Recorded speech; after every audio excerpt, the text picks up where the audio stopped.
अस्सलाम वालेकुम everyone, hi there everyone, this is me Alia and आज हम लोग लर्न करने वाले हैं एक very simple chapter from corporate and other laws CA inter studies. तो here I have started with this very simple chapter in the initial of my videos. This is because क्योंकि हम लोग यूजुअली फर्स्ट चैप्टर्स जो करते हैं उसमें हमें understanding हो जाती है and we have that's a very short chapter. उसमें ज़्यादा अंडरस्टैंडिंग वाले पॉइंट्स है नहीं. I mean there is a bit to learn but not much. But बाकी के जो चैप्टर्स है we come to a point and we start realising कि हम कैसे याद करें provisions and all that. We start to हम लोग वो सारे क्वेश्चंस और कैसे करें हम ये सब सोचने लगते हैं. तो actually it is very simple. Law is not that hard. You just have to have an understanding of the provisions. Along with an understanding you should also know how to learn it and also frame it in the answers. Okay, so actually for me I will introduce myself. I have already done it through self study and it's not very difficult. आप लोग भी कर सकते हो, बस you know how to make the notes. and yes, I will share you some tricks that I have followed क्योंकि मैंने answers और सारी चीज़ें मैंने खुद बनाए थे. तो मेरे पास जो समरी नोट्स थे वो भी मैं खुद बनाती थी. So I help you with that. So ठीक है, हम लोग इस एक छोटे चैप्टर के थ्रू हम लोग समझेंगे कि आंसर्स मतलब प्रोविजंस को कैसे बनाए, हम लोग कैसे उसको इंटरप्रेट करके उसे आंसर्स में कैसे बनाए और and all that. So that's the brief understanding. Now we'll start with the chapter. So यहाँ पे when we are starting with this chapter, it says the declaration and the payment of dividend. So when we come to the first page, it's first telling you about the meaning of dividend. So what it says, so here what you have to do कि हर question हर chapter से आपको जो भी definitions या उसे जब वो कोई भी चीज़ को समझाता है तो उसकी ब्रीफ ऑफ अंडरस्टैंडिंग को आप समझे एंड उसको डेफिनेशन को आप लिख लें नोटबुक में. ओके, बाकी के जो इंपॉर्टेंट पॉइंट्स है जैसे मीनिंग ऑफ डिविडेंड के साथ आपको जो अंडरस्टैंडिंग है उसके हिसाब से 2 या 3 points you have to consider in your notebook.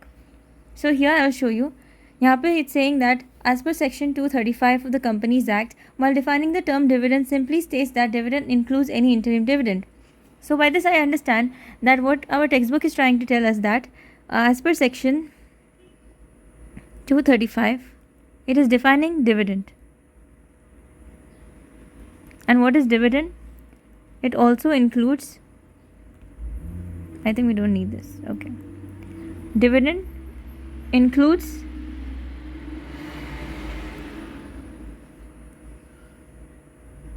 interim dividend. So that's what is the definition is. And what we have to also make a note of, यहाँ पे सारी चीज़ें दी गई है. And it is saying us in the common parlance, dividend implies a distribution of any sum to members out of the profit and wherever permitted out of the free reserves available for the purpose. So in short यहाँ में क्या कहना चाहता है कि dividend is something that is distributed out of profit. It's the distribution of the profit. जब कोई company को प्रॉफिट होता है तो कंपनी अपने शेयर होल्डर्स को अपने प्रॉफिट में से शेयर देती है. So that's what is dividend. So I hope you understand this little paragraph. You understand what is a definition. आप लिखोगे उतना आपको याद होगा. तो I use to follow this, I use to do this. Okay, and what it is saying in the second paragraph is something just you have to brief the understanding. You have to also understand it, so we'll not go deep, but I'll say you what it is. It is simply आपको यहाँ पे बस वो एक brief of understanding दे रहा है कि मतलब डिविडेंड रिकमेंड होता है बोर्ड ऑफ डायरेक्टर्स से और बोर्ड रिपोर्ट में आता है और उसका अप्रूवल लेना पड़ता है शेयर होल्डर से at the annual general meeting. And dividend हमेशा एट द रेट ऐसे रेट पे होना चाहिए जो Alright, so that's a brief of understanding. If you read that once, you can also understand. We'll not waste more time because dividend एक ऐसा chapter है, we usually have an understanding of the subject from a very initial stage. So we don't need much understanding of the subject. We'll just learn how to make the provisions and so on. Just a short thing that this is also important. Dividend is a declaration as a proportion of the nominal face value of the shares. Okay, so that's the last point. You have to just mark it to the last page of the introduction part. Alright, now we'll see the different types of dividend that are there. I'll just open it up. Okay, so there are two types of dividend that is classified on the basis of time. Thus मतलब जब ये declare होते हैं तभी इनको classification किया गया है. तो there are two types of dividend. One is the interim dividend और दूसरा होता है final dividend. So I'll just make a note here. Interim dividend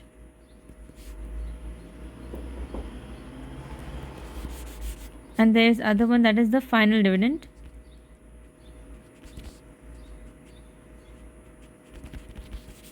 So these are the two types of dividends that a company usually gives. I mean, it declares. So if you see the textbook, यहाँ पे आप लोगों को यहाँ पे basis of comparison दिया गया है. यूजुअली जब भी whenever it is given in the textbook कोई भी कंपैरिजन का दिया गया है portion, you have to give a very prior importance to that particular section. आपको ज़्यादा कुछ पढ़ने की ज़रूरत नहीं होती है, बस you give reading to the main points here. यहाँ पे सिर्फ इसको पढ़ लेना, समझने के लिए इसे पढ़ लेना अच्छी तरह से, that you understand what is said. And यहाँ पे जो बेसिस ऑफ कंपैरिजन का पार्ट होता है उसे अच्छी तरह से हम लोग को समझ लेना है, बिकॉज इसे याद करेंगे तो हमें जो भी है इसकी अंडरस्टैंडिंग हो जाएगी easily. So I will say you what it is. हम लोग बस इसको समझेंगे क्योंकि इसको लिखने की ज़रूरत नहीं, already they have made it short and given you in the text book. तो यहाँ पे बेसिस ऑफ कंपैरिजन में हमें दिया गया है कि इंटरिम डिविडेंड और फाइनल डिविडेंड में क्या होता है. अभी इंटरिम डिविडेंड तो यही होता है ना कि हमारे को वो डिक्लेयर करता है साल के बीच में, बुक्स बंद करने से पहले या फाइनलाइज करने से पहले वो हमें जो डिविडेंड डिक्लेयर करती है कंपनी, उसे हम इंटरिम डिविडेंड कहते हैं.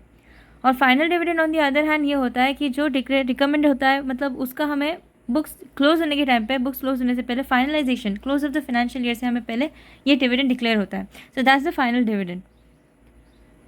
और ये announcement, the second part is saying the announcement. So announcement ये अनाउंस होता है bye the board of directors. और जो फाइनल डिविडेंड होता है इसको रिकमेंड करते हैं बोर्ड ऑफ डायरेक्टर्स, लेकिन इसका अप्रूवल लेना पड़ता है शेयर होल्डर्स से. सो that is how the process of the final and interim dividend is. और हमेशा that like how I mention, time of declaration यहाँ पे होता है बिफोर प्रिपरेशन, मतलब फाइनल अकाउंट जब फाइनली क्लोज होते हैं एंड ऑफ द ईयर में, तो वो उस टाइम पे नहीं होता है, ये कभी भी साल के बीच में ही मिलते हैं. Interim dividend something that you get in the middle of the year, you don't get it at the end of the year. Whereas on the other hand ये फाइनल डिविडेंड जब डिक्लेयर होता है at the end of the year after the preparation of the final accounts, final statements, तभी ये declare होते हैं final dividends. And more over अगर आपने ये चैप्टर पढ़ लिया होगा accounting for AS13 I think that वो चैप्टर अगर आपने पढ़ लिया होगा तो you will have a very brief understanding of what is an interim dividend, final dividend, क्योंकि वहाँ पे आप जाके सारे इसको सॉल्व करते हो बैठ के, तो आपको इसका अंडरस्टैंडिंग बहुत अच्छे से होगा. Alright. And then last part is revocation. अभी वो रिवोकेशन का बता रहा है कि हम लोग इसे वापस ले सकते हैं क्या.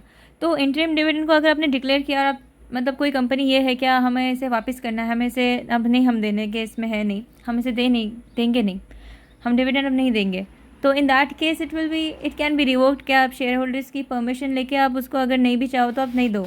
लेकिन फाइनल डिविडेंड ऐसा नहीं होता. अगर आपने डिक्लेयर कर दिया है तो आप इसका वापस नहीं ले सकते, आप लोगों का भी आपको बांटना ही है. Alright. So that is what is saying.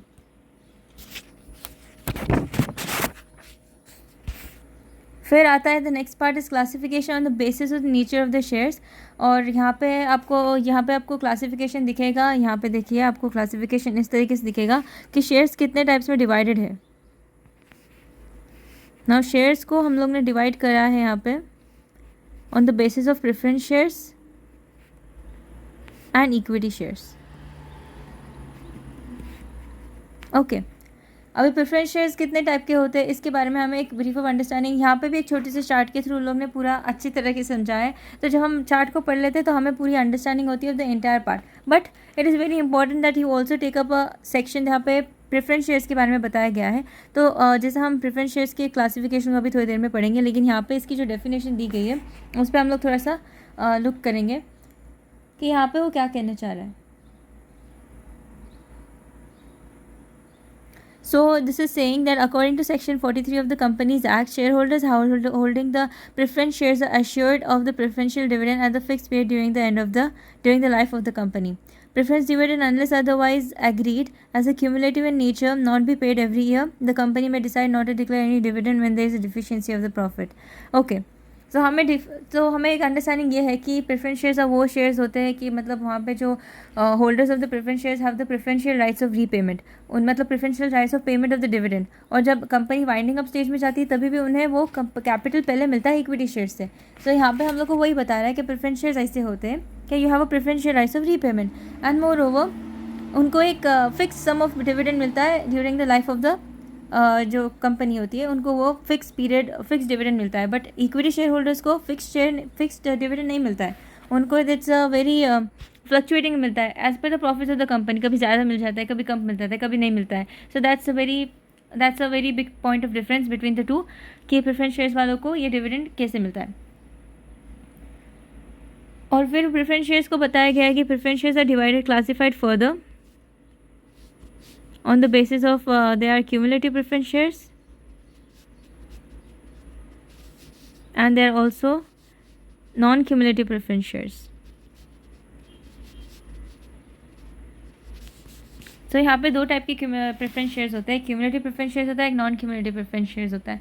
Cumulative preference shares ये होता है कि यहाँ पे आपको समझो कोई कंपनी एक साल में अगर प्रॉफिट डिस्ट्रीब्यूट नहीं कर पा रही है because of the deficiency in the profits, it is not able to, deficiency of profits की वजह से कंपनी अपना डिविडेंड नहीं दे पा रही है, ये रीज़न की वजह से कंपनी अपना डिविडेंड नहीं दे पा रही है. तो फिर इस केस में क्या होगा कि कंपनी उस साल प्रेफरेंस शेयर होल्डर्स को डिविडेंड नहीं देगी. Company will not give dividend to the preference share holders on the basis of this is for cumulative preference shares. Cumulative preference shares में फिर कंपनी डिविडेंड नहीं देगी अपने शेयर होल्डर्स को. तो क्या होगा इन दैट केस, यहाँ पे जिस साल का उन लोग ने डिविडेंड नहीं दिया है वो एक्यूमुलेट हो जाएगा. All this arrears will get accumulated. और जिस साल कंपनी को प्रॉफिट हो रहा है, फॉर एग्जांपल अगर समझो 1 में लॉस है, फर्स्ट ईयर में लॉस है, सेकेंड में लॉस है, थर्ड में भी लॉस हो रहा है, अभी फोर्थ में जाके उन लोगों को प्रॉफिट हो रहा है, तो क्यूमुलेटिव प्रेफरेंस शेयर्स में क्या होगा, ये सारा जो लॉसेस है वो एक्यूमुलेट करके कंपनी अपने प्रॉफिट में से उसका डिस्ट्रीब्यूशन दे देगी अपने शेयर होल्डर्स को, क्यूमुलेटिव प्रेफरेंस शेयर होल्डर्स को. तो यहाँ पे उन लोगों का जितना भी डिविडेंड बनता था वो एक्यूमुलेट हो गया और वो सारा इस प्रॉफिट में से उनको वापस मिल गया. सो that is what is the cumulative preference shares. I hope you understand that. And non cumulative preference shares on the other hand is something that is, वो उसमें एक्यूमुलेट नहीं होता है. जिस साल अगर उनको प्रॉफिट नहीं मिला, प्रॉफिट नहीं हुआ एंड उस साल वहाँ पे डिविडेंड नहीं डिक्लेयर हुआ, तो इन दैट केस वहाँ पे उन लोग को कोई भी डिविडेंड डिक्लेयर नहीं होगा प्रेफरेंस शेयर होल्डर्स को. सो that is what is non cumulative preference shares. You don't get a share out of the profit for the previous years में से हम लोग को कोई भी प्रॉफिट का शेयर नहीं मिलेगा. जो भी डिविडेंड तुम्हारा था वो सारा कुछ it's not going to be repaid to you now. So in short अगर इसको समझना है तो there is just no accumulation of profits. there is no accumulation of the profit in the case of non preference shares. okay, so यहाँ पे एक important point था, जैसा कि आपको ये इंपॉर्टेंट की वर्ड है जो आपको मार्क करके चलना है. Okay, and then what is equity shares. अभी इक्विटी शेयर्स की डेफिनेशन एकदम सिंपल है. इक्विटी शेयर्स वाले वो ये बता रहे हैं कि मतलब आपको यहाँ पे डिविडेंड जब मिलेगा आपका डिस्ट्रीब्यूशन. इक्विटी शेयर्स वो शेयर्स होते हैं जहाँ पे प्रेफरेंस शेयर्स नहीं होते हैं. So this a very simple definition. ये वाला डेफिनेशन आप मार्क करके अपने नोटबुक में लिख लेना. एंड उनको भी they do not enjoy any preferential rights in the matter of repayment. उनको preferential rights, they do not have any preferential rights in the payment of the dividend. There is no preferential right for payment of dividend or the repayment of capital. repayment of capital कब होता है? at the time of winding up of the company. तो उनको preferential rights, उनके preferential rights नहीं है at the time of the winding of the company.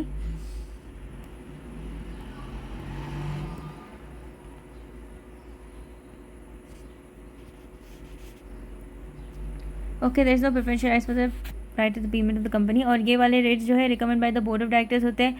और हम लोग ने जैसा ही इनिशियल चैप्टर में तो अभी हम लोग ने डिस्कस किया था, क्या यहाँ पे जो रेट्स होते हैं that vary as per the rates vary, the rates also vary from year to year. This is as per the discretion of the board of directors.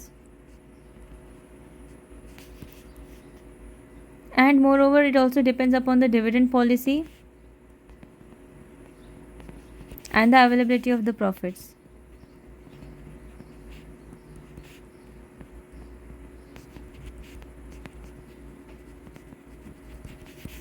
So dividend is actually on the basis of two important factors. On the basis of the dividend policy as well as the availability of the profit, a company will give out their dividends for that particular year. Choose a different color. Okay, so that's it. I think we have completed the classification. So there were two types of classification. एक classification था on the basis of time. यहाँ पे हम लोग देखेंगे तो पहले तो classification of time था, कब कंपनी डिक्लेयर करती है. तो जैसा कि आपने देखा कि इंटरिम डिविडेंड देती है, फिर वो फाइनल डिविडेंड भी देती है. तो यहाँ पे हमको एक ब्रीफ ऑफ अंडरस्टैंडिंग हो गई कि दो टाइप के डिविडेंड होते हैं. तो दो टाइप के डिविडेंड होते हैं, classification on the basis of time. और फिर हम लोग ने देखा कि क्लासिफिकेशन कैसा होता है on the nature of the shares. Nature of the shares मतलब दो टाइप के शेयर्स होते हैं. एक होता है प्रेफरेंस शेयर्स, एक होता है इक्विटी शेयर्स। अब प्रेफरेंस शेयर्स दो टाइप के होते हैं। Preference shares are further divided into two type, that is cumulative as well as non cumulative. Cumulative shares वो होते हैं जिनका डिविडेंड एक्यूमुलेट होता है साल भर, अगर वो प्रॉफिट्स नहीं हुए कंपनी को तो वो एक्यूमुलेट हो रहा है। और अगर नॉन क्यूमुलेटिव प्रेफरेंस शेयर्स वो होते हैं जिसमें आपका डिविडेंड, अगर एक साल आपको लॉस हुआ है और वो कंपनी आपको दे नहीं रही है डिविडेंड, तो वो एक्यूमुलेट नहीं होगा, आपको जिस साल प्रॉफिट होगा उसी साल आपको डिविडेंड मिल जाएगा। And then what is equity shares? Equity shares एकदम सिंपल में आपको समझना है कि वो प्रेफरेंस शेयर्स नहीं होते। तो इन लोग को ना राइट ऑफ रीपेमेंट होता है at the time of the binding of the company, ना इनको डिविडेंड एक प्रोपोर्शनेट रेट में मिलता है। हम लोग को डिविडेंड, जो इक्विटी शेयर्स होते हैं इनको डिविडेंड किस रेशियो में मिलता है? एज पर द, मतलब वो बोर्ड ऑफ डायरेक्टर्स डिसाइड करते हैं जितना आपको मिलेगा। और yes, most important is that the rate of dividend also depends upon the dividend policy as well as the availability of the profit after satisfying the rights of the preference share holders. मतलब ये दो चीज़ों पे वो rely करता है। आपको हमेशा डिविडेंड, इक्विटी आप जब भी डिस्ट्रीब्यूट करोगे, जब भी हमारे पास प्रेफरेंस शेयर होल्डर्स को हम लोग ने डिविडेंड ऑलरेडी पे कर चुके। Okay, so that is important. Now we are coming up to the next part that is the provision regarding the declaration and the payment of dividend.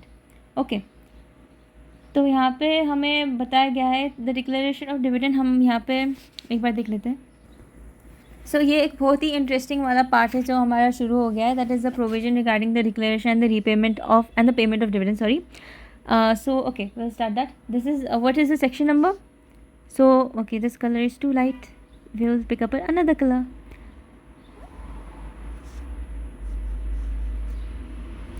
So यहाँ पे ये section number 123 आपका शुरू हो गया है। we'll make a note in the notebook. आप मेरे साथ भी चाहे तो लिख सकते हो, हम लोग इसे बहुत शॉर्ट में पढ़ेंगे और आपको ज़्यादा प्रोविजंस के डिटेलिंग में जाने की ज़रूरत नहीं है। If you have a understanding, आपको प्रोविजंस की सिर्फ अंडरस्टैंडिंग लेनी है और उसे अच्छे से याद करना है। यूजुअली एग्जाम्स में जो सब हेडिंग होती है, आपकी जो हेडिंग्स होते हैं ना, उन्हें बहुत अच्छे से आपको पढ़ के जाना होता है। और जो अंदर का पार्ट लिखते हो ना, उसमें आपको मेन पॉइंट्स भी अगर आपको याद है ना, so that's a bonus point, that is bonus for you. तो आपको वैसे उस तरीके से आंसर्स को फ्रेम करने आना चाहिए। तो यहाँ पे हम लोग वही सीखेंगे। सो सेक्शन 123 के थ्रू आपको समझ में आएगा कि आप एक एक प्रोविजन को कैसा सॉर्ट आउट करके इजीली आप बना सकते हो, क्योंकि हमारे टेक्स्ट बुक में जो दिया गया है वो हमें ब्रीफ अप करके इसलिए दिया गया है ताकि आप समझ पाए कि लॉ क्या है। ओके, सो इतना कुछ याद करने की, आई मीन इट्स नॉट, मतलब प्रैक्टिकली भी पॉसिबल नहीं। If you are able to learn it, it's very good, but मैंने जब किया था ये तो I wasn't able to do it. So I will show you how I did. Okay, so let's begin. So this is the declaration of dividend.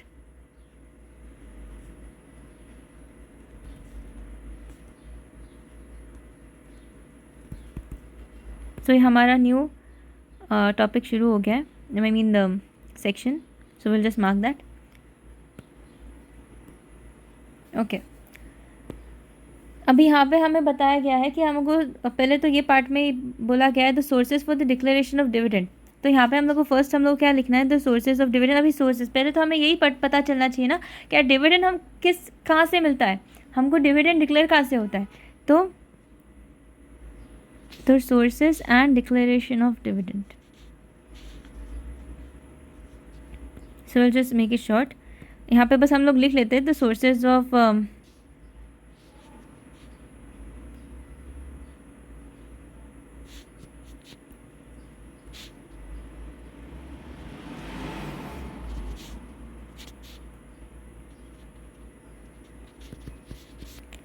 So this is the sources for the declaration of dividend. अब यहाँ पे हमें बताया गया है कि हमें declare कहाँ से करता चाहता है, डिविडेंड कहाँ से हमें मिल सकता है. सो द फर्स्ट पार्ट तो हमें ये कहा गया है यहाँ पे, तो profits for the current financial year. Okay, so profits of the current financial year, profits,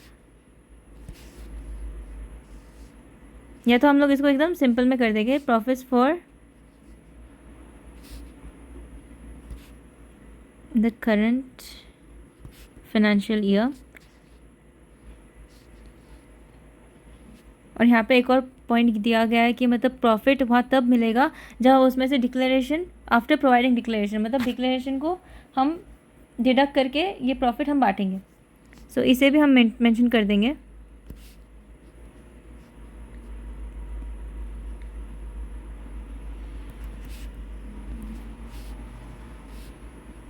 as per schedule 2. Okay, और आपको पता होना चाहिए कि हमारे schedules, there are 3 types of schedules as per the companies act.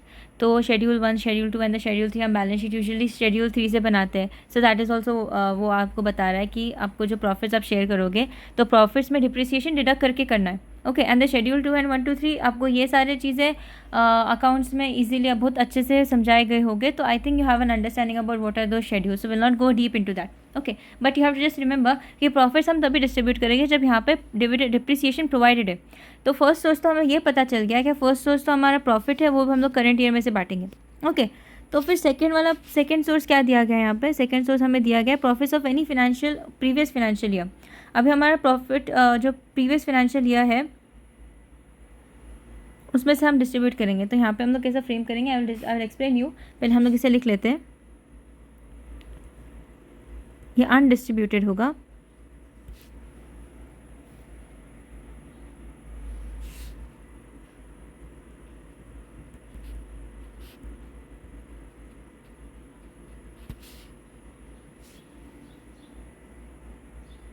ये भी आपको कब डिस्ट्रीब्यूट करना है? After depreciation as per schedule 2।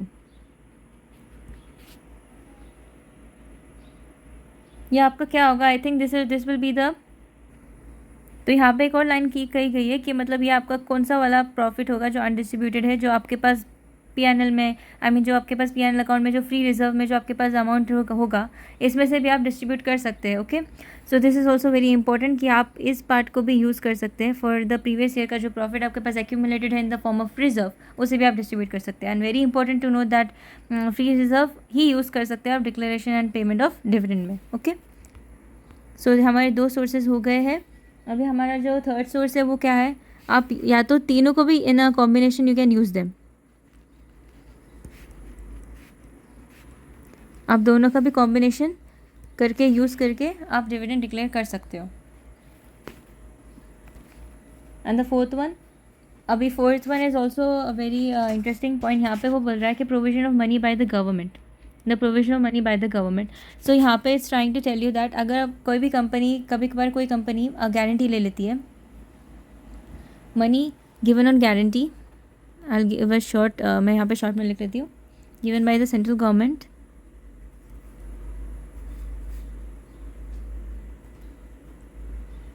and the state government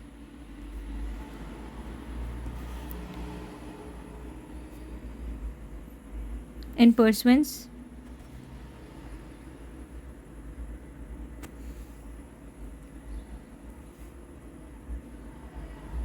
to guarantee।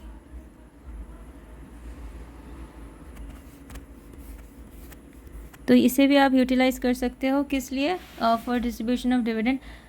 सो यहाँ पे क्या बोलना चाह रहा है कि मतलब ओके, फॉर डिक्लेरेशन ऑफ, कभी कभार गारंटी गवर्नमेंट क्या करती है, कोई भी लॉस मेकिंग कंपनी होती है and it is not able to make any profits, तो अभी कंपनी क्या करती है, गवर्नमेंट बोलती है क्या, उसकी गारंटी ले लेती है और उसे सम अमाउंट दे देती है। तो वो कंपनी यूटिलाइज़ कर सकती है, गारंटी देती है और उस अमाउंट को वो दे देती है ताकि वो कंपनी और अच्छे से परफॉर्म कर पाए। ओके, तो वो एक it's a form of, you can say grant की तरह होती है, लेकिन वो कंपनी, वो सेंट्रल गवर्नमेंट अपनी गारंटी पे देती है कि हाँ इसमें अभी ये कंपनी अच्छा परफॉर्म करेगी और हमारा जो भी तुम्हारा अमाउंट है सारा पब्लिक का इंटरेस्ट बनाने के लिए the government is providing such amount and yes that amount can also be utilise for the distribution of dividend, क्योंकि ये इनडायरेक्टली तो पब्लिक इंटरेस्ट के लिए दिया गया है। तो अभी आपको यूटिलाइज़ करेंगे तो आप इसको यूटिलाइज़ कर पाएंगे ना पब्लिक इंटरेस्ट के लिए भी, क्योंकि डिविडेंड हम जब देते हैं तो जब कोई भी कंपनी डिविडेंड डिस्ट्रीब्यूट करती है अपने शेयर होल्डर्स में, तो it is trying to keep the share holders of the company with the company. कोई भी कंपनी यही चाहेगी ना, तो क्या हमारा शेयर होल्डर हमारे कंपनी के साथ रहे, तो that's what it is trying to do here. Okay, so that's why they are given 4 sources. तो हमारे यहाँ पे 4 सोर्सेज हो गए। पहला क्या दिया गया है, प्रॉफिट्स, पहला करंट ईयर का आफ्टर प्रोवाइडिंग डिप्रिसिएशन। दूसरा, आप कोई भी अनडिस्ट्रीब्यूटेड प्रॉफिट जो आपका एक्यूमुलेट हुआ है फ्री रिजर्व्स में है, तो आप उसे भी यूटिलाइज़ कर सकते हो डिस्ट्रीब्यूट करने के लिए, प्रोवाइडेड कि यहाँ पे डिप्रिसिएशन ऑलरेडी माइनस हो चुका है। या तो आप कॉम्बिनेशन में दोनों को यूज़ कर सकते हो। फोर्थ वाला क्या था, क्या मनी दिया गया है सेंट्रल गवर्नमेंट ने, स्टेट गवर्नमेंट ने, परसुएंस टू गारंटी कि आपकी कंपनी आगे से कैसे परफॉर्म करेगी, तो आप इस अमाउंट को भी यूटिलाइज कर सकते हो for the payment of dividend. Okay, so these are the 4 sources. I hope you have learn them with me. बस हमें और थोड़े से छोटे छोटे पॉइंट्स का यहाँ पे ख्याल ये रखना है कि will go through the important points. यहाँ पे छोटे छोटे पॉइंट्स ये है, ठीक है। अभी हम लोग ने वो जो सोर्सेज कर लिए, अभी हमारे को क्या usually it's a human tendency to, हम लोग क्या करते हैं कि जो ये वाले छोटे छोटे बॉक्सेस होते हैं उन्हें हम यूजुअली इग्नोर दें। तो इसे इग्नोर नहीं करना है, इसमें थोड़ा इंपॉर्टेंट स्टफ होता है, कभी कभार आपको उसको भी कट शॉर्ट करके बनाना होता है। वी डू दैट, मैं भी करती थी, but eventually I learn that those boxes are also very important to gain an understanding वो ऊपर क्या दिया हुआ है। ओके तो यहाँ पे वो नोट में बता रहे हैं, क्या हम लोग इसको इतना पढ़ेंगे नहीं ताकि हमारा टाइम थोड़ा बच सके। We are focusing more understanding the provision, इसे कैसा लिखना है। तो इस एक वीडियो में हम इस प्रोविजन को अच्छी तरह से समझ लेंगे, we will understand it, and then अगर कोई भी आपको हेल्प चाहिए होगी तो we will also continue with the same. Alright, तो यहाँ पे दिया गया है कि हमारे को आप प्रॉफिट्स में क्या क्या नहीं होता।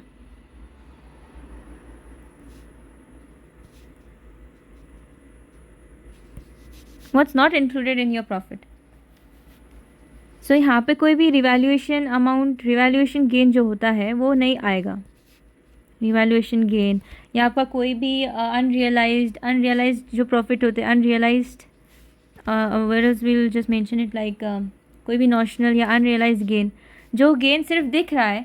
आई मीन प्रॉफिट्स में कभी कभार ऐसे भी गेन्स, हमारे बैलेंस शीट में बहुत सारे ऐसे अमाउंट्स होते हैं जिनका usually you don't have a monetary value but is still given in the balance sheet, in the sense like for example आपने कोई भी बिल्डिंग खरीदी है, और वहाँ पे आपका रिवैल्यूएशन, आई मीन जब वहाँ पे आपने समझो उसे 10 lakhs में ली है, आगे जाके उसकी प्राइस बढ़ गई है टू से 40 lakhs, okay.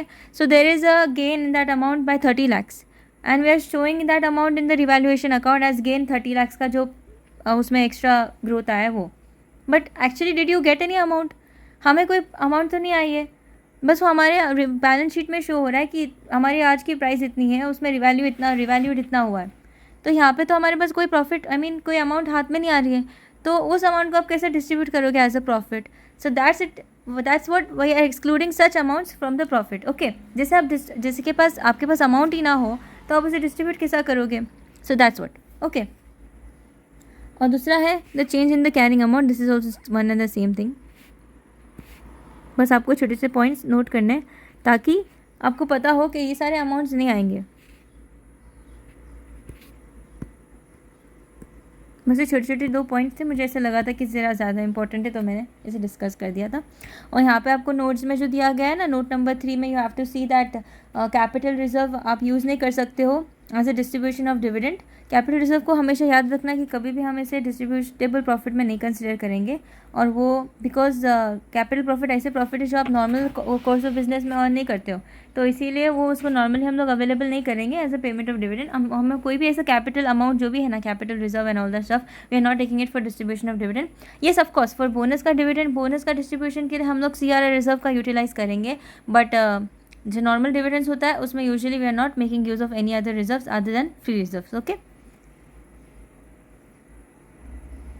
And yes there is also note number 1 that says, अगर आपने कोई भी डिक्लेयर किया है डिविडेंड, अगर आपने इस साल कोई भी डिविडेंड डिक्लेयर किया है और वो कैरिड ओवर है प्रीवियस लॉसेस आपका कोई भी कैरिड है, या डिप्रिसिएशन को आपने डिडक्ट नहीं किया है, ऐसा कोई भी आपके पास लॉसेस शो हो रहा है, तो इन दैट केस जो करंट ईयर का प्रॉफिट होगा, पहले डिस्ट्रीब्यूट करने से पहले, डिविडेंड देने से पहले आपको ये मेक श्योर करना है कि आप उस डिविडेंड को, आप उस एक्सपेंस को सेट ऑफ कर रहे हो। आपको सेट ऑफ करना ज़रूरी है, फिर ही आप इसको डिविडेंड को डिक्लेयर करोगे। क्योंकि हमने सोर्सेज ऑफ डिविडेंड में क्या देखा था कि हमारे को सारा जो प्रॉफिट है करंट ईयर का, प्रीवियस ईयर का, सारा कुछ आफ्टर डिप्रिसिएशन ही देना है, इसीलिए यहाँ पे ये पॉइंट दिया गया है, okay. So will make a important note here.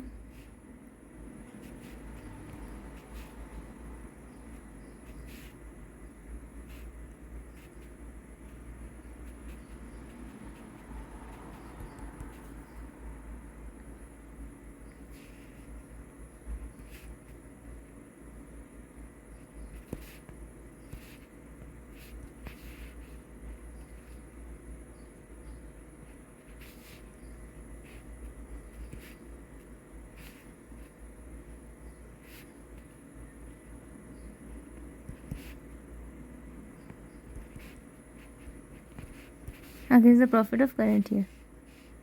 Previous year losses and depreciation are provided in the previous year has to be set off against the profit of the current year. So that's what it is saying you, okay. और ये important point है, you have to have an understanding of the dividend. आपको ये dividend chapter जो है यहाँ पे law में इसका एकदम for you have to have an understanding, क्योंकि ये आपको हेल्प करेगा in the accounts chapter buy back. फिर बहुत सारे चैप्टर्स है जहाँ पे डिविडेंड का इशू आता है। बहुत सारे लोगों को इंटरिम और declare this one final dividend में बहुत कन्फ्यूजन होता है, specially in the accounts chapter. So इस चैप्टर को अगर आपने पढ़ लिया तो आपको वो अंडरस्टैंडिंग से आप कोई भी क्वेश्चन आंसर्स का ईजिली आप you can understand, you can relate and you can solve the answers. Okay, अभी यहाँ पे एक चीज़ बताई गई है, the need for providing for depreciation out of the profits before declaring the dividend. अभी ये ज़्यादा part actually if you see this is for your understanding. अभी डिप्रिसिएशन क्या होता है, कैसा उसे प्रोवाइड करना है, सारा कुछ आपके अंडरस्टैंडिंग के लिए है। And if you want you can also read it, you can go through it. It's not, I can say that it's not important, क्योंकि हम सीए में कोई भी चीज़ प्रिडिक्ट करके नहीं चल सकते, but I can also say that it's for your understanding. और यहाँ पर अगर आपने 2-3 पॉइंट कर लिए ना तो it's okay, but if you were to ask me, this part is something I wouldn't actually consider, I would just read it। इस पार्ट को तो मैंने नहीं याद किया था, तो इस पार्ट में हम लोग ना ज़्यादा फोकस नहीं करेंगे यहाँ पे। तो हम लोग डायरेक्टली अभी जाएंगे ट्रांसफ़र टू रिजर्व्स, क्योंकि जो भी इंपॉर्टेंट पॉइंट्स थे related to sources of funds जो भी हमने अभी देखे, वो ज़्यादा पॉइंट्स इंपॉर्टेंट थे, वो आपको करने पड़ेंगे। ओके, सो अभी इस प्रोविज़न का हम सेकेंड पार्ट में जा रहे हैं, that is the transfer to reserves. Transfer to reserves,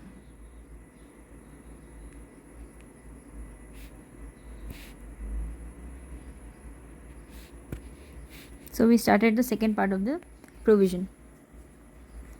यहाँ पे वो क्या कर रहा है, यहाँ पे आपको क्या बोल रहा है सिंपल में, the transfer of the profits to the reserve for any financial year has been left to the discretions of the company. मतलब डिविडेंड जो भी डिक्लेयर करेगी ना कंपनी, और कितना अमाउंट वो ट्रांसफ़र, मतलब प्रॉफिट जो भी है कंपनी को हुआ है, अभी it is not mandatory. Mandatory तो नहीं होता है कि आपको रिजर्व में इतना अमाउंट परसेंटेज करके डालने का है, ऐसा नहीं होता है। तो आपको यहाँ पे वो बोल रहे हैं क्या, मतलब आपको जितना भी अमाउंट ट्रांसफ़र करना है ना रिजर्व में, वो कंपनी के हाथों में होता है। वो बोर्ड ऑफ डायरेक्टर्स डिसाइड करेंगे कितना आपको अमाउंट ट्रांसफ़र करना है रिजर्व्स में। So that is a company's policy. Therefore company is free to transfer any portion of the profit as it deems fit. अभी वो कितना भी अमाउंट चाहे उतना वो ट्रांसफ़र कर सकती है अपने प्रॉफिट्स में से। And it may also decide not to transfer any amount to the reserves. और वो ये भी कर सकती है, अगर कोई कंपनी चाहती है कि रिजर्व में मेरे को नहीं डालना है, तो वो ये भी है कि मतलब ओके, उसको ऑप्शन ये भी है कि वो नहीं भी डाले चलेगा। मतलब पूरी तरह से इसको डिसीजन पूरी तरह कंपनी के हाथ में दिया गया है। वो चाहे या ना चाहे उन लोग पे डिपेंड करता है। आपको नहीं बोला गया है कि कितना परसेंटेज आपको देना है। ओके, सो ओके, हम लोग इसको छोटा सा लिख लेते हैं। May transfer any amount to the reserve at is own the company, sorry company, हाँ company.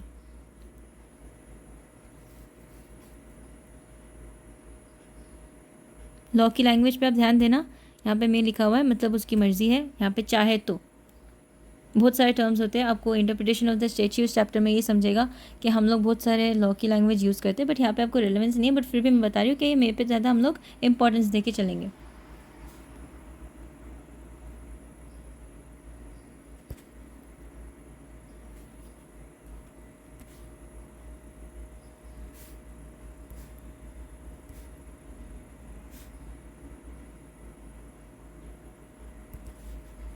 This is also important. वो आप चाहे पे कितना अमाउंट अपने मर्ज़ी से डाल सकती है। Okay, so I think this is the transfer to reserves का पार्ट हमारा ओके हो गया, फिनिश हो गया है। तो बहुत सिंपल था, आपको याद भी हो गया होगा। फिर हमारा जो सी पार्ट है, यहाँ पे सी पार्ट में हमें क्या कह रहा है कि declaration of dividend when there is inadequacy और the absence of the profit. Okay, तो इन शॉर्ट हम लोग इसको समझ लेंगे। This is the second proviso. Okay, हाँ, तो यहाँ पे वो शो करना है क्या, मतलब जब आपके पास लॉसेस है या आपके पास कोई भी इनएडिक्वेट प्रॉफिट है, मतलब इस साल के डिक्लेरेशन के लिए, तो आपको क्या क्या होगा, आपका मतलब क्या लॉ के थ्रू आपको क्या रिलीफ दिया गया, यहाँ पे क्या प्रोविजन है, आपको यहाँ पे ये समझना है। Okay, so this also very interesting part. थोड़ा सा लंबा है ये पार्ट, बट इसको हम लोग इजीली सी सिंपल वे में समझेंगे। आई जस्ट राइट,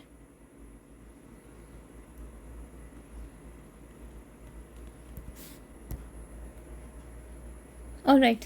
तो यहाँ पे हम लोग will start making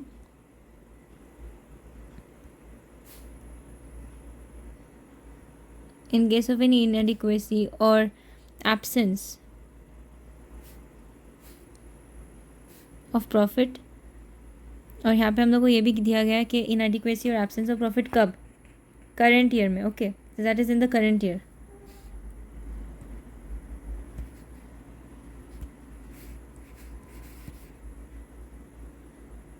in the current year. Next page I'll start.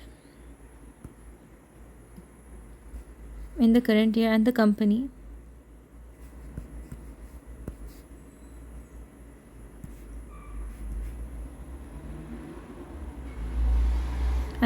proposes to declare. आप मेरे साथ अगर नोट्स लिख रहे हो तो आपको समझ में आएगा कि इसे हम लोग ने बहुत सिंप्लीफाई किया है, तो आप इसे पढ़ लोगे तो भी हम लोग इसे समझ सकते हैं. If it proposes to declare dividend out of the accumulated profits of the previous year. अभी कंपनी के पास जब प्रॉफिट नहीं होगा तो वो क्या करेगी? हमने सोर्सेज ऑफ फंड में देखा था कि 4 सोर्सेज अवेलेबल है, तो सेकंड सोर्स पे जाएगी ना. करंट ईयर प्रॉफिट तो नहीं है अभी उसके पास, तो प्रीवियस ईयर प्रॉफिट में से वो चाहेगी कि मैं इसमें से डिविडेंड दूँ. ओके.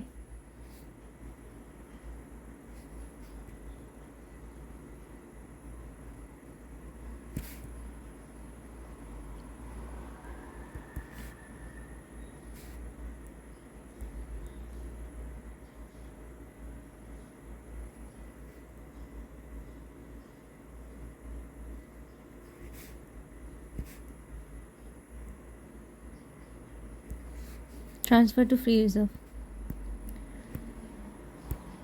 ओके. सो यहाँ पे वो बोल रहा है कि अगर आपके पास एब्सेंस है, इनएडिक्वेसी ऑफ द प्रॉफिट है कोई भी साल में, तो आप चाहोगे कि आप ये डिस्ट्रीब्यूट करना चाहोगे from the previous year accumulated, जो भी आपका अमाउंट एक्यूमुलेट हो चुका है उसके थ्रू आप उसे ट्राई करोगे कि आप डिस्ट्रीब्यूट कर पाओ. बट हमारे को यहाँ पे इतना नहीं है. यहाँ पे आपको ये बताया गया, usually there is rule number 3 जो आपको बताएगा अभी इन डेप्थ कि मतलब आपका प्रोसेस कैसा होना चाहिए.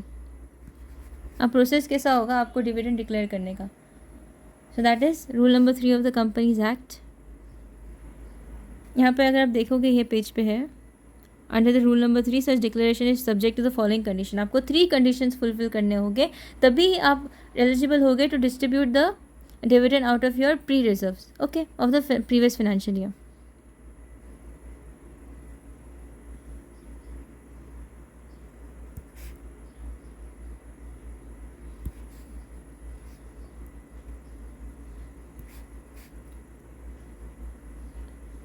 अगर रूल्स आपको याद करने में डिफ़िकल्टी होती है तो आप rule number 3 of the companies rules 2000, actually इसमें डिफ़िकल्टी तो नहीं होगी, but if in case you are not remembering you can just write that dividend distribution of dividend in the case of the inadequacy of the profit is subject to the following conditions. Okay.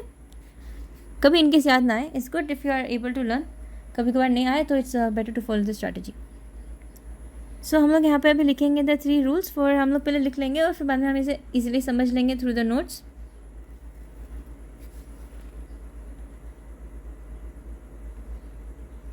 Distribution of dividend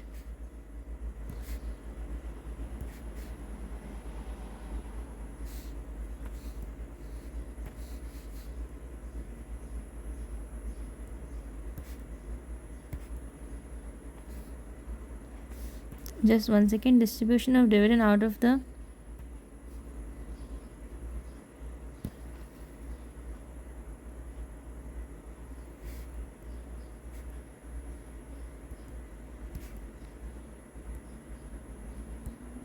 is subject to the following conditions. So यहाँ पे आपको बताया गया है कि यहाँ पे 3 conditions हैं.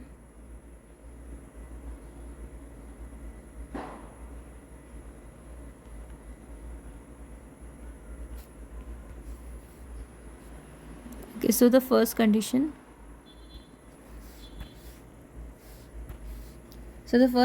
is that the rate of the dividend shall not exceed the average of the rates at which the dividend was declared by the company in the immediately preceding 3 financial year. So we'll write the rate of the dividend shall not exceed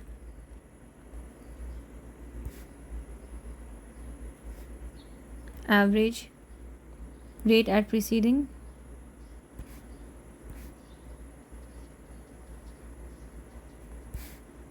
3 financial year.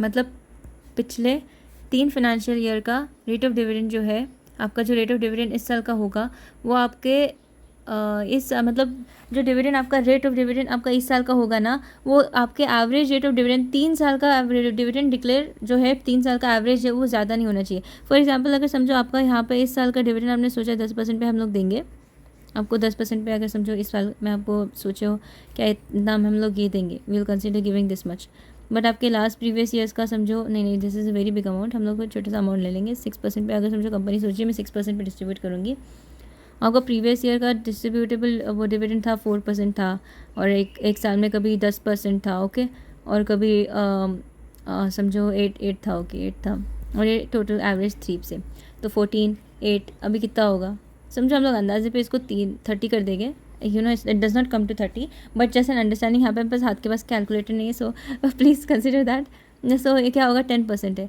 अभी we can see that the average of this the 6% is not more than 10, so 6% is lower than 10%, तो हमारी यहाँ पे first condition is satisfied, first condition is satisfied, so we can see the first condition is अच्छे से satisfied, okay, तो आप distribute कर सकते हो डिविडेंड, तो हमने फर्स्ट कंडीशन देख ली, अभी नेक्स्ट कंडीशन क्या है हमारी,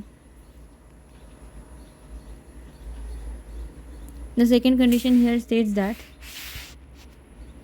the amount that is drawn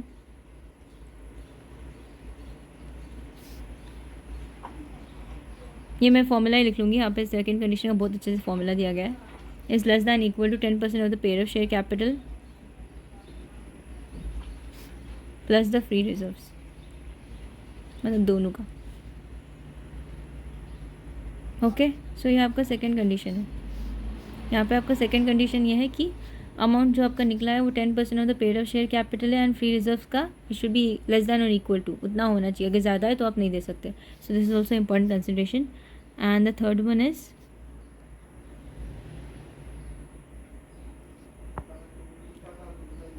amount जो ड्रॉन है shall first be utilize to set off any loss, okay. अभी यहाँ पे ये बोल रहा है कि अमाउंट आपने जो ड्रॉन किया है, अमाउंट आप जो विड्रॉ करने वाले हो ना, वो आपको पहले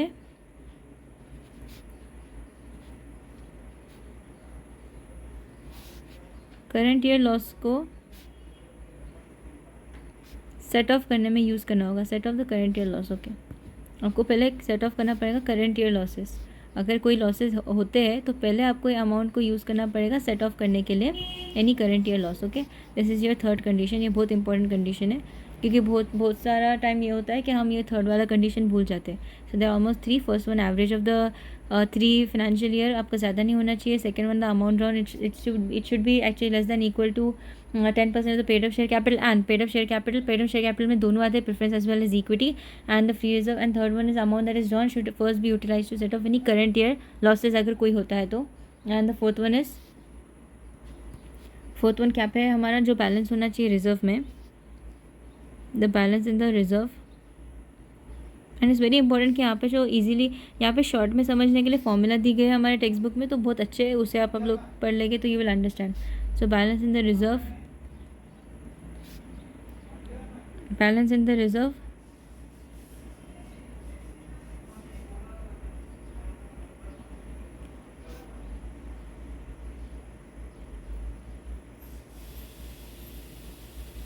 यहाँ पे बैलेंस इन द रिजर्व, यहाँ पे क्या जा रहा है, क्या balance of the reserve after such withdrawal shall not fall between below, मतलब यहाँ पे आपने अमाउंट जितना भी लिया है फ्री रिजर्व में से उसको निकालने के बाद 15% of the paid of share capital, मतलब वो 15% से कम नहीं होना चाहिए, आपके पेड ऑफ शेयर कैपिटल के रेशो में नहीं कम होना चाहिए, that's what is minimum 15%,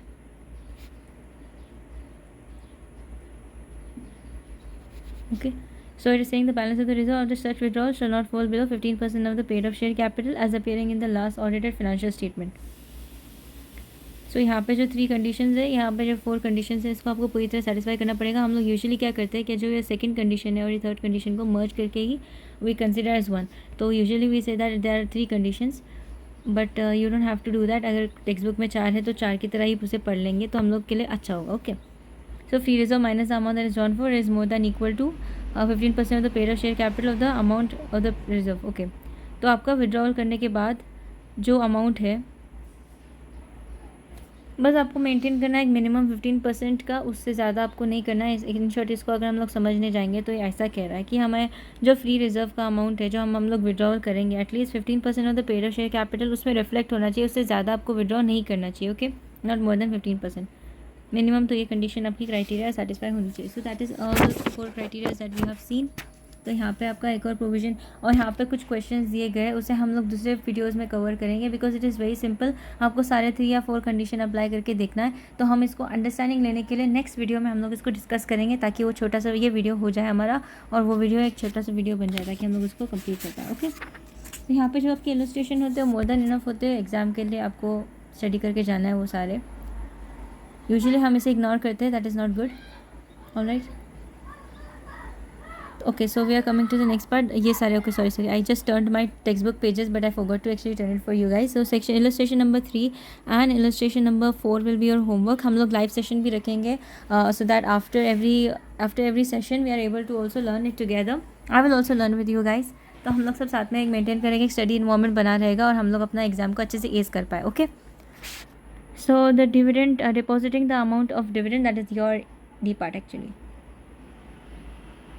okay, now will just give a heading. बहुत इंपॉर्टेंट है हेडिंग देके आपको एक प्रोविजन को छोटा बनाना. टेक्स्ट बुक में बहुत अच्छी तरह से आपको उसको अलॉट करके दिया गया है, तो उसी तरह से you have to maintain the pace. Okay, so यहाँ पे जो हमारा depositing of the amount to dividend और depositing the amount to dividend just complete. अभी बहुत कम बचा है, अभी थोड़े इसमें ख़त्म हो जाएगा.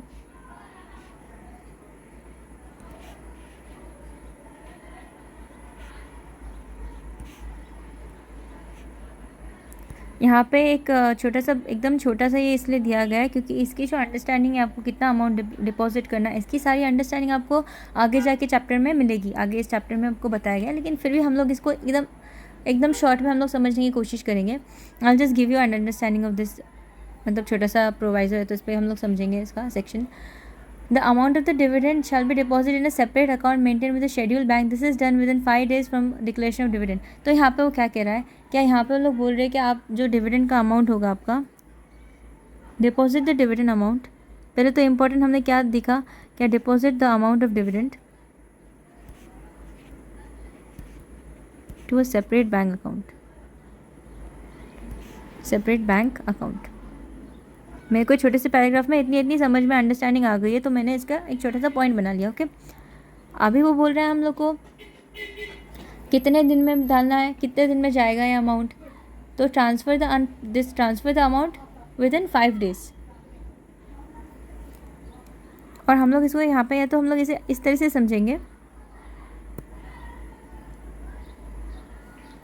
Company shall deposit the dividend amount within 5 days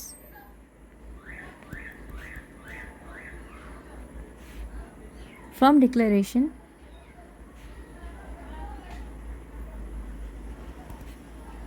in a separate bank account.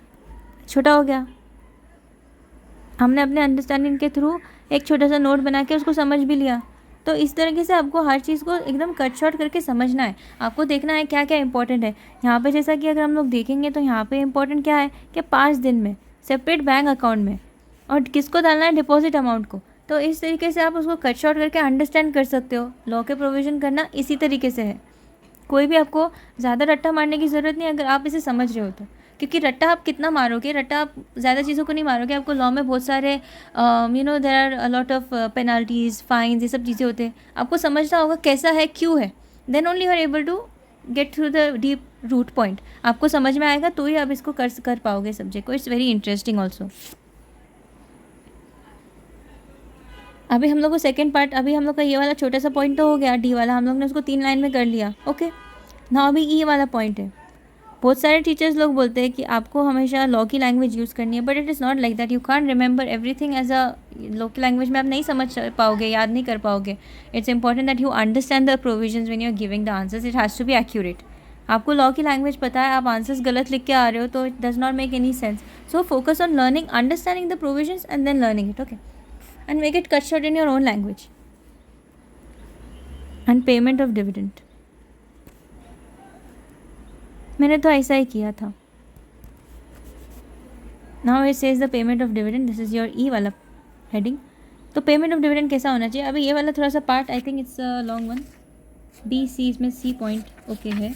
And इसके बाद एक छोटा पॉइंट है A and you are given B and C. इसमें 3 पॉइंट्स हैं, हम लोग इसको एकदम शॉर्ट में अंडरस्टैंड करेंगे। और मैंने ऑलरेडी एक बार रीडिंग कर ली, आप इसको रीडिंग करना घर में बैठ के, हम लोग इसका आंसर कैसा बनाना है वो देखेंगे। ओके,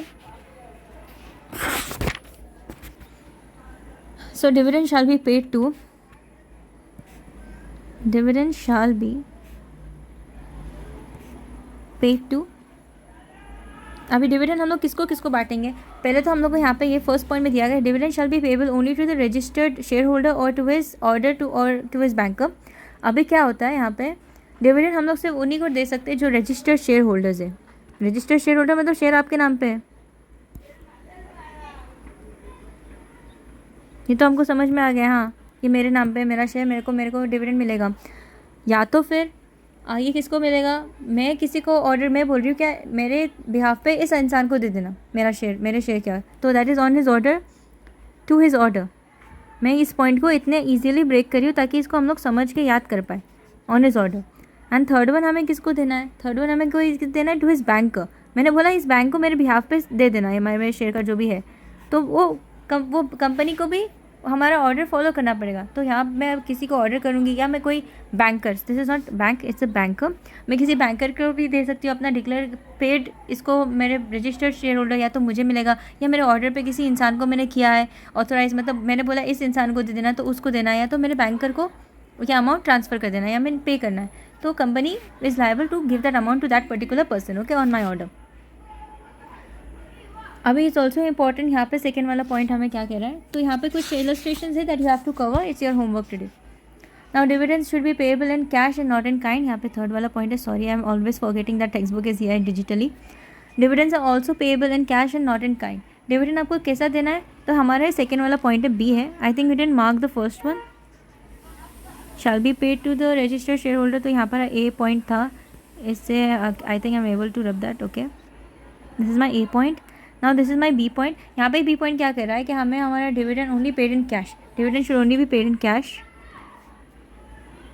पेबल इन कैश मतलब कैश में वो भी आएगा, मतलब through bank and all that, okay, but kind में आप नहीं दे सकते हो, आप काइंड में नहीं दे सकते हो, आप किसी को कैश के अलावा कोई दूसरी चीज़ नहीं दे सकते हो।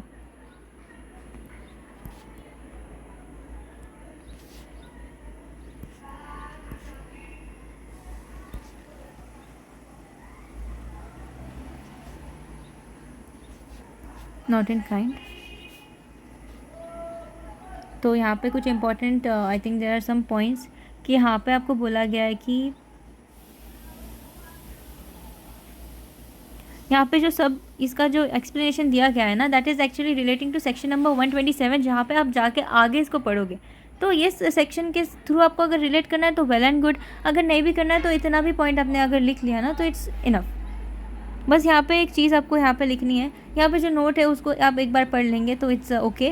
एंड या सो आपको नॉट इन काइंड, तो यहाँ पे कैश के थ्रू, कैश के फॉर्म क्या होते हैं, कितने टाइप के कैश फॉर्म्स होते हैं, या तो आप चेक के थ्रू कर सकते हो, या तो आप वारंट, या फिर IMPS या तो RTGS के थ्रू भी आप पेमेंट कर सकते हो। लेकिन अगर काइंड में दे रही है कंपनी तो it is not at all allowed, kind में कंपनी नहीं दे सकती। So that is also something that you have to keep in mind. Check के थ्रू हो सकता है या वारंट के थ्रू हो सकता है। यहाँ पे एग्जाम्पल दिया है ना, यहाँ पे सेकंड थर्ड लाइन में देखो, in case the dividend is paid by issuing dividend warrant, such warrants may be posted at the registered addresses within the prescribed time. So ये वाला जो पॉइंट है ये आपको सेक्शन 127 में एकदम ब्रीफ ऑफ अंडरस्टैंडिंग में मिलेगा, इसलिए हम लोग इसको गो थ्रू नहीं करेंगे क्योंकि 127 में आपको रिलेट करके बता दूंगी, ठीक है।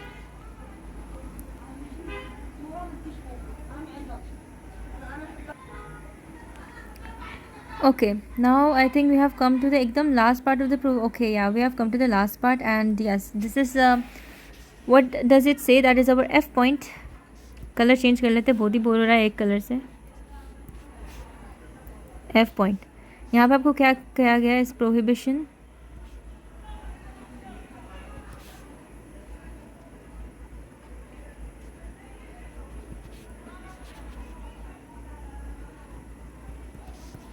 प्रोहिबिशन और डिक्लेरेशन ऑफ डिविडेंड, यहाँ पे ये इस तरीके से दिया गया है।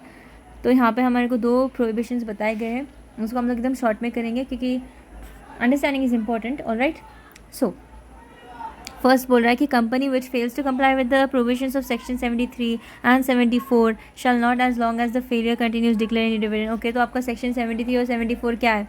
सेक्शन 73 है prohibition the acceptance of deposit from the public, जो आपके प्रीवियस चैप्टर में आपने ऑलरेडी पढ़ चुके हैं, and the repayment of deposit. कोई भी इस तरीके से आपने अगर प्रोहिबिट आपने कोई भी ये किया है, इस प्रोविजंस को कंप्लाई करने में आपने कोई भी डिफ़ॉल्ट किया है, तो आप डिविडेंड नहीं दे सकते। तो पहले हम इस पॉइंट को एक बार नोट कर लेंगे। ओके,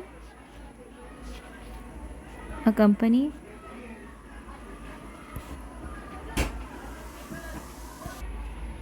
सो जैसे I went of screen and मैंने एक्चुअली मेरा कैमरा बंद हो गया था and I started explaining. Okay, all right, so that's was a fault. यहाँ पे आपको क्या किया गया, दो है प्रोविजन, हम इसे जल्दी जल्दी समझ लेंगे। This is the prohibition of declaration of dividend. यहाँ पे आपको बोल रहा है कि अगर कंपनी फेल करती है, अगर वो डिफ़ॉल्ट हो जाता है, वो कंप्लाई नहीं कर पाती है, section 73 and 74 which is already given in your last chapter, जो हमने पुराना चैप्टर पढ़ा था उसमें है। तो अगर समझो इनमें डिफ़ॉल्ट होता है तो कंपनी डिक्लेयर नहीं कर पाएगी dividend as long as the failure is continued. तो कंपनी कोई भी डिविडेंड नहीं देना ही नहीं है, क्योंकि प्रोविजन में कहा गया आप दे ही नहीं सकते अगर आपने कोई भी फॉल्ट किया है, क्योंकि उनका तो राइट पहले आता है ना कि आप क्रेडिटर्स को अमाउंट पे करो। तो अगर आपने वही कंप्लाई नहीं किया तो it's not, you can not give the dividend. Okay, and the second point what is saying the prohibition in the case of section 8 company. Now section 8 company वो कंपनी है जो फॉर्म होती है विद चैरिटेबल ऑब्जेक्ट एक्सेट्रा। ऐसे company जो charitable purpose के लिए form हुए, उन लोग भी डिविडेंड नहीं दे पाएंगे। और सेक्शन 8 कंपनी जो आपने बहुत सारे चैप्टर में सेक्शन 8 कंपनी और उसका इतना बड़ा प्रोविज़न आपने किया होगा, I am sure you have done that. तो आपको पता होगा कि ये कंपनीज भी प्रोहिबिटेड है from distribution of dividend. Okay, तो क्योंकि ये इन लोगों का जो पर्पज़ होता है वो it's in the form of the charitable purpose, तो ये अपने मेंबर्स के बेनिफिट के लिए through they can not give any dividend, so that is also the prohibition. So I think we have completed the entire section 123 in very मतलब बहुत 1 घंटा लग गया हमें। But next of the topics, I mean यहाँ पे तो हमें सिर्फ अंडरस्टैंडिंग लेनी थी कि हम लोग प्रोविजंस को कैसा नोट करेंगे। May be in the next chapters if I am covering the next provision as well, I will make sure I will come up with a presentable video जहाँ पे हम लोग लिखेंगे नहीं, यहाँ पे आपको अंडरस्टैंडिंग हो गई होगी कि कैसा एक प्रोविज़न को बनाना है। तो हमने यहाँ पे कैसा शुरू किया, एक प्रोविज़न को कैसा हमने लिखा, वो हमें एक अंडरस्टैंडिंग हो गई है। हमें पहले बताया कि सोर्सेज, पहले कैसे सोर्सेज कहाँ से आए हैं इसके, और एकदम हम लोग ने वर्ड टू वर्ड, आपने देखा होगा मैंने पूरा word to word text book के थ्रू ही किया है। मैंने किधर से भी इसका कुछ रेफरेंस नहीं रेफ़र किया, मैंने सारा कुछ टेक्स्ट बुक में से आपको एकदम शॉर्ट में करके दिया। So you can see how I made that, you can get an understanding, you can get an idea. आप अपने आगे के चैप्टर्स के लिए इसी फॉर्मेट को फॉलो कर सकते हो। एंड यू नो, इफ अगर आप सितंबर के लिए भी प्रिपेयर कर रहे हो तो आई कैन अश्योर दैट आपके पास स्टिल टाइम है। If you are both group student, आप अपना छोटा छोटा टाइम निकाल के इसे कर सकते हो। एंड अगर आपको सिंगल ग्रुप ही है तो it's more than enough, you have a lot of time to even focus on this particular aspect topic. Okay, तो आप लोग बहुत अच्छी तरीके से इसको कवर कर सकते हो। You have to be more dedicated and you have to be also, आपको फोकस होना चाहिए with your work and your with what you want to do actually. You should not think about failure that is going to come across. You have to आपको इतना motivate होना चाहिए कि हम अपना जो करेंगे हम बेस्ट करेंगे, हम अच्छा ही रिजल्ट लाएंगे। Okay, so that's it. I hope you enjoyed this part. हम लोग इसे यहाँ पे शॉर्ट को कट कर देंगे, हम इसे वीडियो को कम कर देंगे, बंद कर देंगे, क्योंकि I think that's enough. I hope this is understanding is better. आपको अगर चाहिए इलस्ट्रेशंस भी हम इसे कवर करेंगे नेक्स्ट वीडियो में। आपको अगर अच्छे से समझ में आया तो I will be very happy if you like to subscribe my channel, and this is much I am taking your leave. Thanks for watching Papa's Ali. Bye bye.